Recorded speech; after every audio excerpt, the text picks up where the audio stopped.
పల్నాడు జిల్లా గురిజాల నియోజకవర్గం Gurazala టౌన్లోని Panchayati Raj guest house నందు గురిజాల మండలం మరియు గురిజాల టౌన్లోని పార్టీ కన్వీనర్లు, నాయకులు, క్లస్టర్ ఇన్ఛార్జీలు, యూనిట్ ఇన్ఛార్జీలు, బూత్ కన్వీనర్లు, ఐటీడీపీ కోఆర్డినేటర్లతో కూట ప్రభుత్వం ఏర్పడి సంవత్సరం పూర్తయిన సందర్భంగా నిర్వహిస్తున్న సుపరిపాలనలో తొలి అడుగు కార్యక్రమంపై అవగాహన సదస్సులో గురిజాల శాసనసభ్యులు శ్రీ ఎరపతినేని శ్రీనివాసరావు గారు పాల్గొనడం జరిగింది. బూత్ లెవెల్లో ప్రభుత్వం చేసిన అభివృద్ధిని ఇంటింటికి చేర్చి సుపరిపాలనలో తొలి అడుగు కార్యక్రమాన్ని విజయవంతం చేయాలని ఎరపతినేని గారు చెప్పడం జరిగింది. అహంకారంతో మాట్లాడకుండా మన వ్యవస్థే మనం ఒకరికొకరు గౌరవించుకునే విధానంలో సగం సమస్యలు మాట్లాడి సకలంగా మాట్లాడితే సగం సమస్యలు పరిష్కారం అవుతాయి.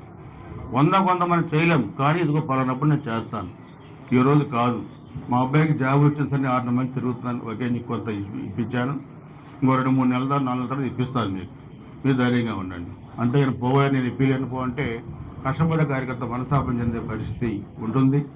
అందుకనే నేను నా దగ్గర నుంచి కూడా మొత్తం కూడా అందరం కూడా కార్యకర్తలు కానీ నాయకులు కానీ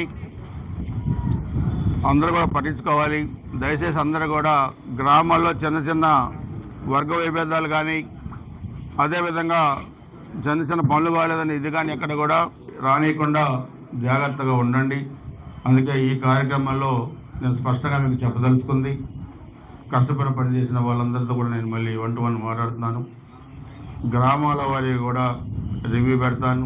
బీసీ సంక్షేమానికి డబ్బులు ఇచ్చాం, అంగన్వాడీలకి డబ్బులు ఇచ్చాం, బూతులు లేని రోడ్లకి మనం డబ్బులు ఇచ్చి ఇది ఇచ్చాం, పోలవరం మనం కట్టాం, కాలువల రిపేర్లు మనం చూస్తే 5 సంవత్సరాల్లో ఎక్కడ కాలువల రిపేర్లు చేయలేదు. మన ఈరోజు నియోజకవర్గం మొత్తం కూడా కాలువల రిపేర్లు చేస్తున్నాం, రోడ్లకి కూడా మనం డబ్బులు ఇస్తూ ఉన్నాం, సిమెంట్ రోడ్లు వేసాం, గ్రామాలకి కూడా మళ్ళీ ఇప్పుడు రోడ్లు వేస్తూ ఉన్నాం. ల్యాండ్ టైటిలింగ్ యాక్ట్, భూములు మీ కబ్జా మాది, ఇది 1904 మధ్య మీ భూమిని నేను కూడా రిజిస్ట్రేషన్ చేసుకోవచ్చు, అదే ల్యాండ్ టైటిలింగ్ యాక్ట్. ఈ దెబ్బకి బాగా భయపడిపోయి ప్రజలు ఆ యాక్ట్ రద్దు చేయాలని చెప్పి మనకి 175కి 164 సీట్లు ఇచ్చారు. ఆ యాక్ట్ మన ముఖ్యమంత్రి గారు రద్దు చేశారు.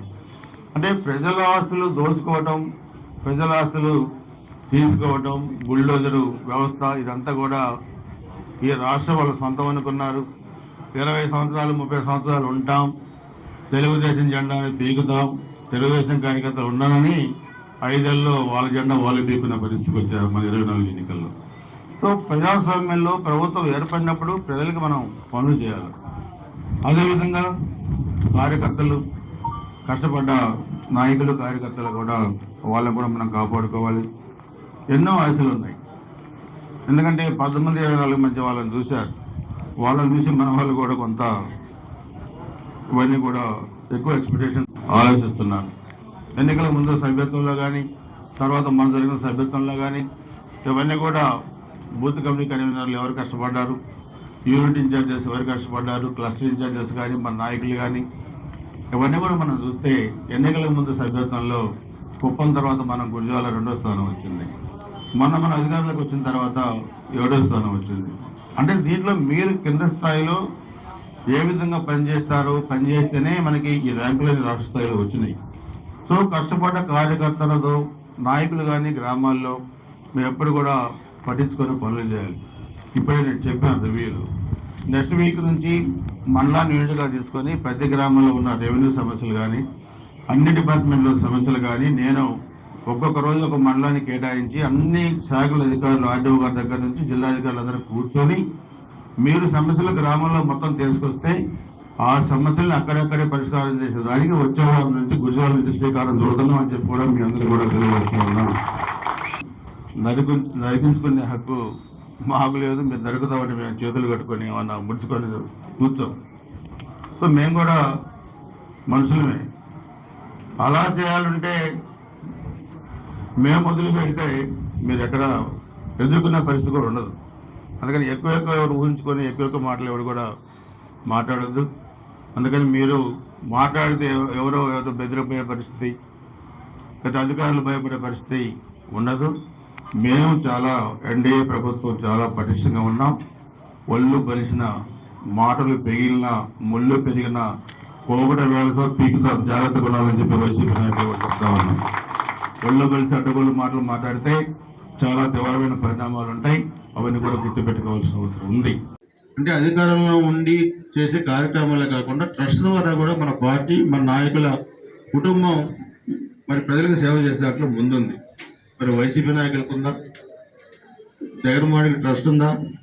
మనం కూడా చెప్పారు ప్రెస్ మీట్లో, జగన్మోహన్ రెడ్డి రెచ్చగొట్టి రాజకీయాలు చేయడం తప్పితే ఎప్పుడైనా జేబులో కూడా 10 రూపాయలు తీసి వాళ్ళ కార్యకర్తలైనా ఎప్పుడైనా ఆదుకున్నాడా అని అడుగుతున్నా.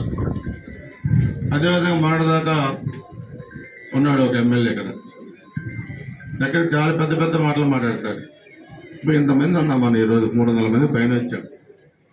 300 మంది నిన్ను వదిలిపెట్టి నా గ్యారేజ్ నేను చేసుకుని రూమ్లో కూర్చొని తిన్నానా? 30 సంవత్సరాలు ఎప్పుడన్నా తిన్నానా చెప్పండి మీరు? మీతో పాటే ఇప్పుడు అందరికి భోజనాలు చేయించాం. 10,000 మంది వచ్చినా 20,000 మంది వచ్చినా భోజనాలు చేయించాం. మీరు తింటే నేను తిన్నాను, నేను తింటే మీరు తిన్నారు, లేకపోతే పస్తులు ఉన్నాం, అంతే కదా. మరి 19-24 మధ్య ఇంతమంది కార్యకర్తలు వాళ్ళ కార్యకర్తలు వస్తే వదిలిపెట్టి క్యారేజ్ చేసిపోయి రూమ్లో కూర్చున్న తిన్న ఎమ్మెల్యే కావాలా? మీతో పాటు తినే ఎమ్మెల్యే కావాలా? అది మీరందరూ కూడా ఆలోచించుకోవాల్సిన అవసరం ఉంది ఇక్కడ ఈరోజు.